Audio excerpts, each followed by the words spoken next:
Why Stoics never argued, and what they did instead. There was a man in ancient Rome who was owned by another man. He had no freedom, no property, no rights, and at some point in his life, his master twisted his leg to prove a point, slowly, deliberately. While the man looked up and said calmly, "You're going to break it." The master kept twisting. The leg broke, and the man said simply, "I told you so." That man was Epictetus, a former slave who became the most respected philosopher in Rome, a man who taught emperors how to think, and in all the years he lived and taught and wrote, he never raised his voice once. Today, we're going to talk about why Stoics almost never argued and what they did instead, because the answer will change how you handle every difficult conversation for the rest of your life. First, understand what the Stoics believed about arguments. To a Stoic, an argument is almost never about truth. Read that again. An argument is almost never about truth. It's about ego. It's about the desperate human need to be right, to win, to have the other person admit out loud that you were correct and they were wrong. Think about the last argument you had. Did it end with both people calmly agreeing on the truth?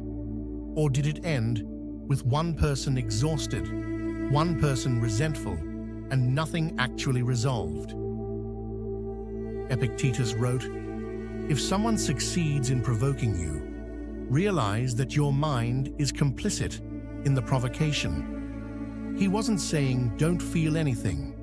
He was saying that between the provocation and your response, there is a space, and in that space is your power. Most people never find that space. Someone says something that stings, and they react. Immediately, automatically, without thinking. The Stoics called this living like a slave. Not a slave to another person, but a slave to your own impulses. And Epictetus, a man who was literally a slave, understood that better than anyone alive.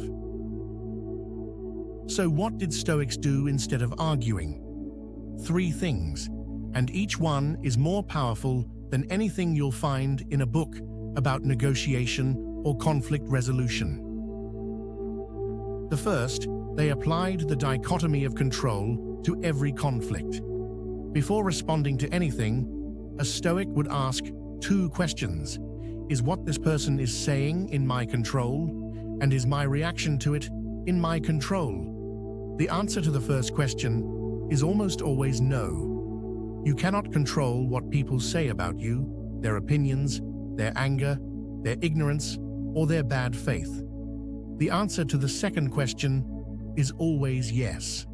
Marcus Aurelius wrote, "How much more harmful are the consequences of anger than the circumstances that aroused it?" Think about that. Not the thing that made you angry, but what your anger cost you. The relationship damaged, the reputation affected, the energy spent, the hours lost replaying the argument in your mind at 2 in the morning. The Stoic move is to price the reaction before you have it. The second thing Stoics did, instead of arguing, they used the view from above. Marcus Aurelius described this practice in Meditations. When caught in conflict, mentally zoom out. Imagine looking down at the argument from a great height. 2 figures, red-faced, voices raised, fighting over what exactly? From that altitude, how important does it look? How significant is this conflict against the backdrop of a life, against the backdrop of history, against the fact that both of you will one day be gone and no one will remember what you were arguing about? This isn't nihilism, it's perspective. And perspective is the antidote to almost every argument. Try it the next time you feel your temperature rising. Just for 3 seconds, zoom out, see the scene from above, then decide if it deserves your energy. Usually, it doesn't. The third thing Stoics did, instead of arguing, and this is the one that surprises people most, they used silence. Not the cold, punishing silence of someone who has shut down. Not passive aggression dressed up as calm. Deliberate, considered, intentional silence. Epictetus taught that silence in conflict serves three purposes. First, it gives you time to think rather than react. Second, it denies the other person the reaction they're looking for. Most provocations are fishing expeditions, and silence gives them nothing to grab onto. Third, and most powerfully, silence forces the other person to sit with what they just said.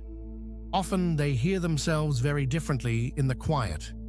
There is a reason the most respected people in every room tend to speak the least. They understand that every word is a choice, and choosing silence is often the most powerful choice available. Now let's bring this together. The Stoic approach to conflict isn't weakness. It isn't rolling over. It isn't letting people walk on you. It's the recognition that your mind is the most valuable thing you own. And an argument, a real heated, ego-driven argument, is renting that mind out to someone else. At no charge, against your will. Epictetus was a slave. His body could be controlled. His leg could be broken. But his mind, his response, his inner citadel, that belonged to no one. That's the standard. That's what we're building here. 3 things to take with you from this video. 1. Before you react to anything, ask if it's in your control and price your reaction before you have it.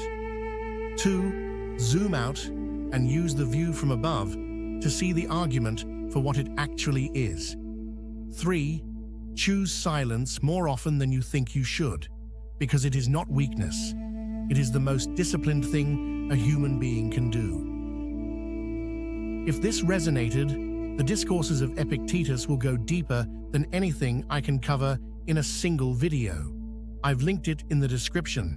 It's one of the most important books I've ever read. Now I want to hear from you. Think of the last argument you had. Which of these 3 tools, the dichotomy of control, the view from above, or silence, would have changed how it went? Drop it in the comments. I read every one. Subscribe for new videos every Tuesday and Thursday, and I'll see you next time.